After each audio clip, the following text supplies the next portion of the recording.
Chris Pratt wakes up on a gurney and Charlie tells him about the accident where he tried to experiment and King could fly.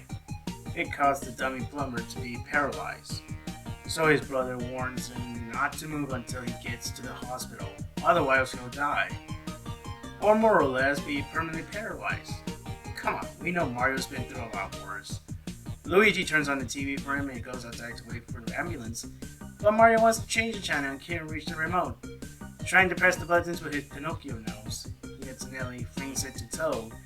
This urges to give him payback for the incident, despite making it out okay from it, by using the gurney as a skateboard and grinding down the stairs, launching him out of the castle as Luigi fails to notice. Mario slips away into a drag race between Mario and Dr. Cookies and wins through no effort, making Mario angry then amazed at his speed. He's then forced in a bank heist with him and Waluigi, which turns into a police chase with Monitor. Mario is launched into the ocean, attempting to get help by grabbing the plane's attention using a diamond from the heist in the sunlight. But it slices the aircraft, crash landing on him, and goes underwater in Bikini Bottom, where the credit guys happen to be laced with meth. A shadow floats overhead, and later, Mario wakes up to see himself strapped on a wall held up by King Bob-omb for his collection. But later Mario's nose knocks him into his fireplace. Brilliant design you got there, King. And explodes, landing on top of a battlefield. He then grabs a wing cabin and tries to climb himself to the hospital, but is shot down by Swag Chris, who mistake him for a UFO. This lands him into the building anyway, but in the same room where Toad was about to get a dick transplant. It's time for your penis transplant. Let's just say it wouldn't please Toad yet, and leave it at that. 7 out of 10, simple laughter, but nothing really fancy. So Mario could move a lot, yet is still one piece by the end. And the ambulance happens to be the slowest one in the whole world. I mean, to be fair, you wouldn't want to ask about one anyway, considering how expensive they are. Thanks to the sassy Toad, we've seen some crazy hijinks our picky, pesky plumber had little to no control of. Without context, that sounds like a bad thing, but I assure you, it's not. Too bad this guy didn't get the memo. I usually advise you to stay away from reviews like these, because they honestly come across as, how do I say this without being offensive? Retarded. My apologies for saying that. There's no other way I can describe it. And yes, I know some obscure characters were brought back, those being Dr. Pooties and King Bob-omb, possibly Whippo as well, but my scores won't change in that alone. Mario's Pinocchio nose is one of the show's staples, but I honestly felt it was overused here. I'm aware that was his only method to get through his problem, but the door is left open for more scenarios and solutions that could make this one more memorable. This episode still serves as a comfort food video, where you wouldn't have to question anything after watching it. So yeah, that's about it. On to the next one.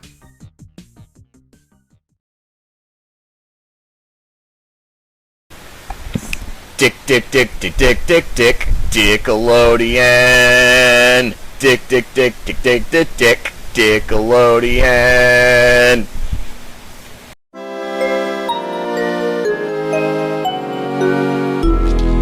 Master Hand is visiting Mexico with his Hispanic cousin, Maestro Mano. Inglaterra que siguen ganando los ingleses. Dentro del área estadounidense, servicio, segundo palo. Ronaldo para el Real Madrid. Who is introducing him to his upcoming project, Nickelodeon All-Star Brawl. Somehow he was able to gain the rights to these characters, dodging Viacom's copyright abuse. Out of his ego, Master decides to summon Mario to face up against cartoons to prove his series is unrivaled. But the IPs had different plans for the confused paisano.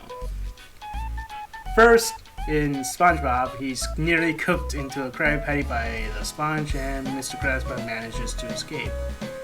Then in Peppa Pig, which every Nickelodeon Jr., he's held hostage by the pig family until Steve comes to rescue. Next is in the backyard again. He dances around with a group, causing a young Goomba to be sent to an orphanage. Parents of the years, ladies and gentlemen. And for some reason these last two segments were muted for copyright. Fair use means nothing anymore. Returning to Jimmy Neutron, Mario stops the main character by gathering knowledge from the SMG4 wiki and hits him with his trademark nose. Brain Blast. In Drake and Josh, Mario then gets run over by a convicted villain and his brother landing him in prison. Come on, hey, watch it!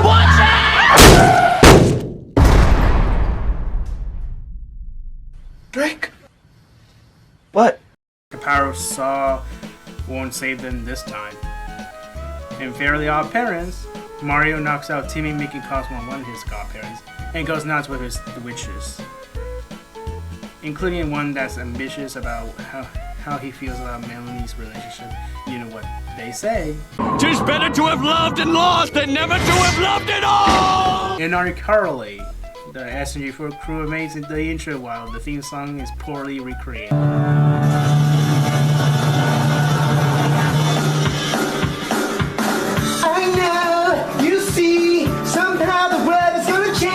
It'd be so wonderful. Live life, breathe air. I know somehow we're gonna get there. It feels so wonderful. In Dora the Explorer, Mario burns down Abuelita's house and encounters Swiper the Fox. Come on, Dora! On the way! Mas rápido!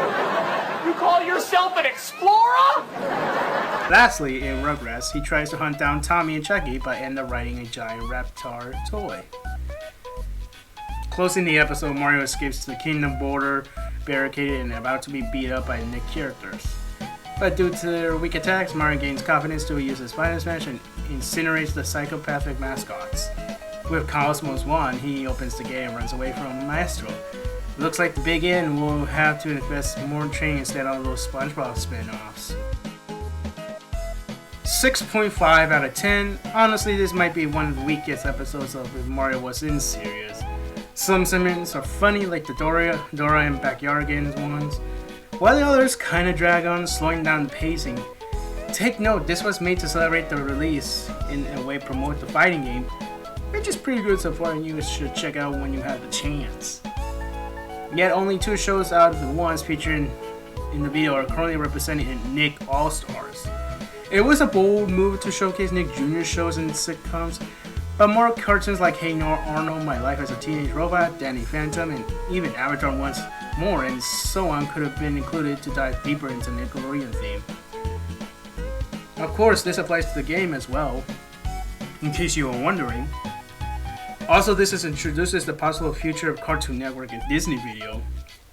Considering Sora's inclusion in Smash, the latter will certainly be interesting.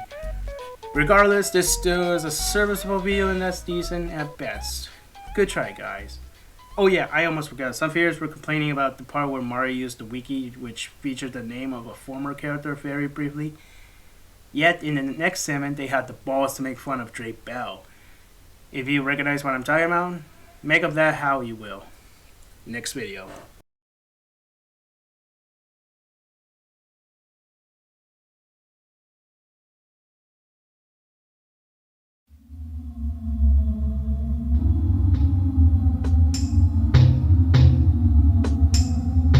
The Mario Bros, Miggy, and Psycho practice ping pong until they notice a few tremors.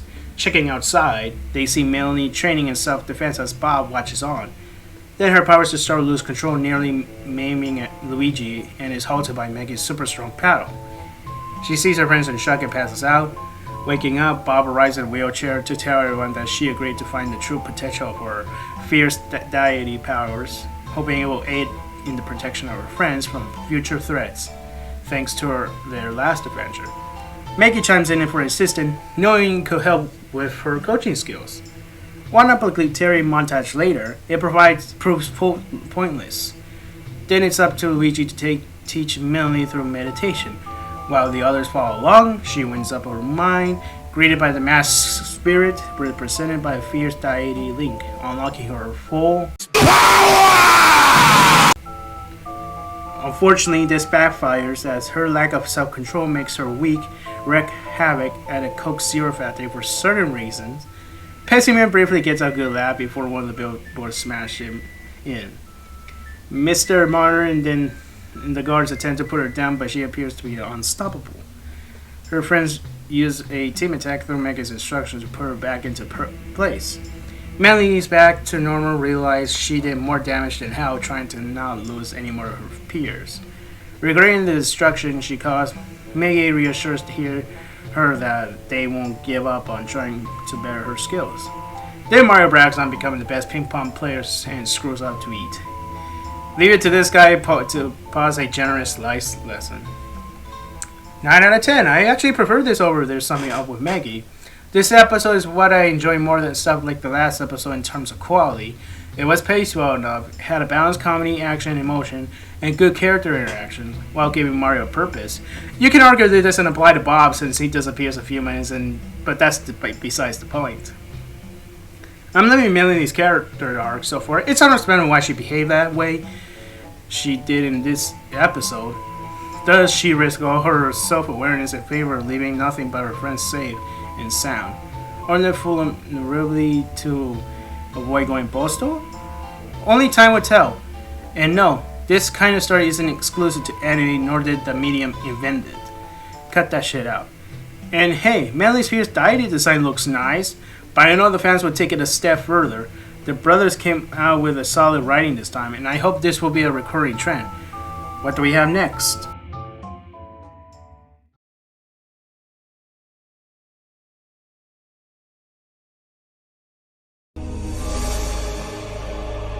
Buy crypto, suckers!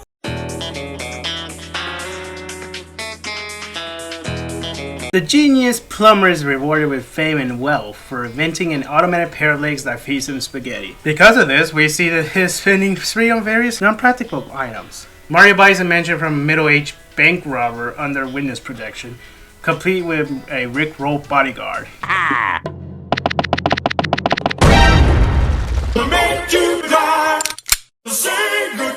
Now please spare me, Rick Ashley. I wasted all my money on OnlyFans.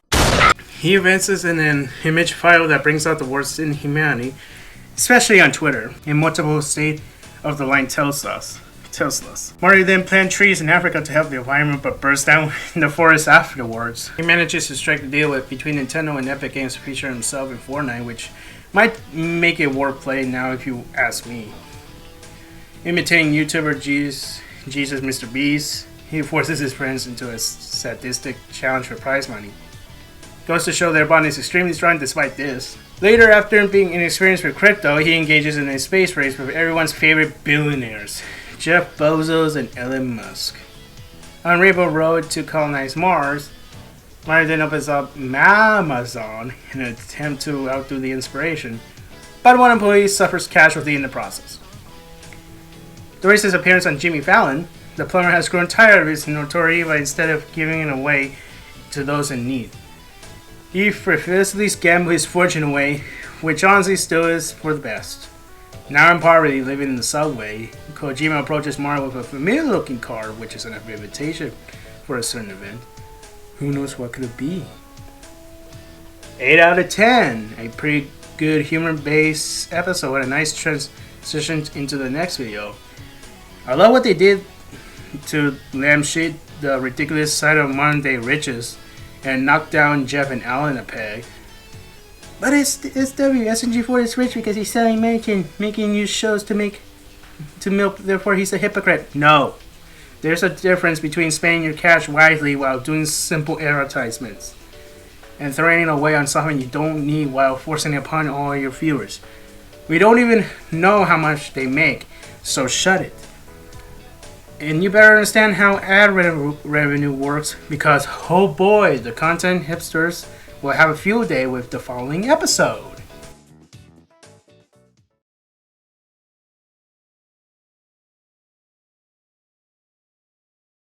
But I don't like Squid Game? Then why did you ask for it?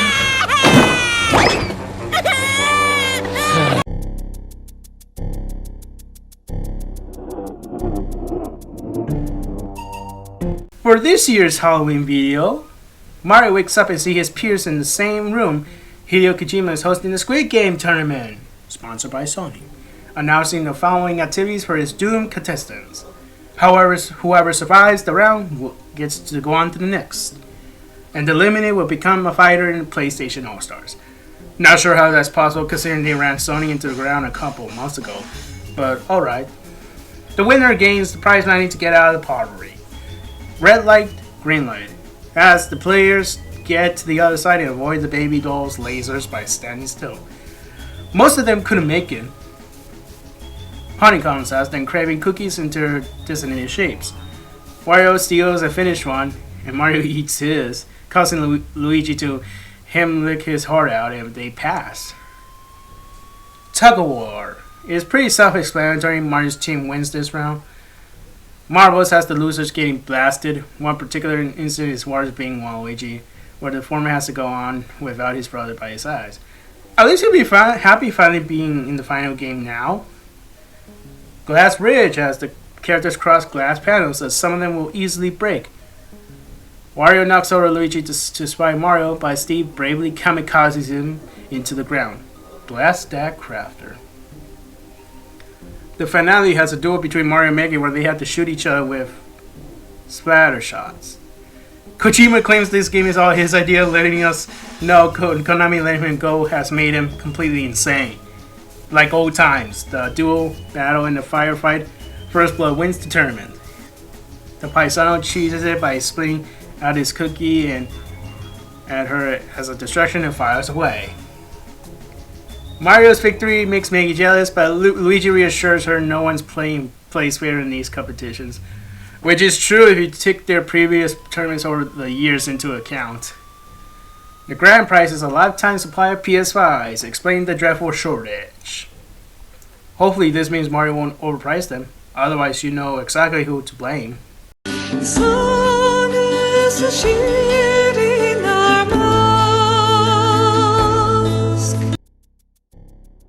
10 out of 10!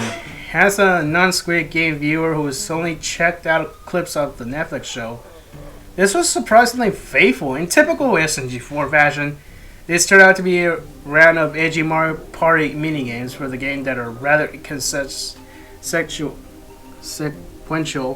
since they make it out okay in the end. Unlike the real thing, well, it isn't spooky pee your pants episode that does the holiday justice as the real Squid Game. It's pretty much that. Still a nice distraction from the influx of generic parodies you'll see on your recommendations. If you want to tunes out of the repetitive arguments and imaginary stigmas and is at least interested in the original, this is definitely for you.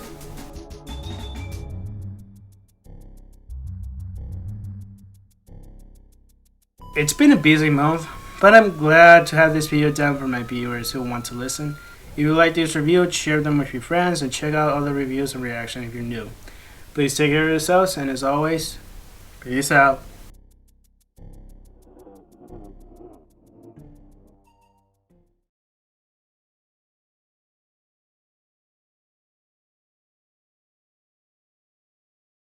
Hey, you want to end the show with a to be continued meme? I don't even know what that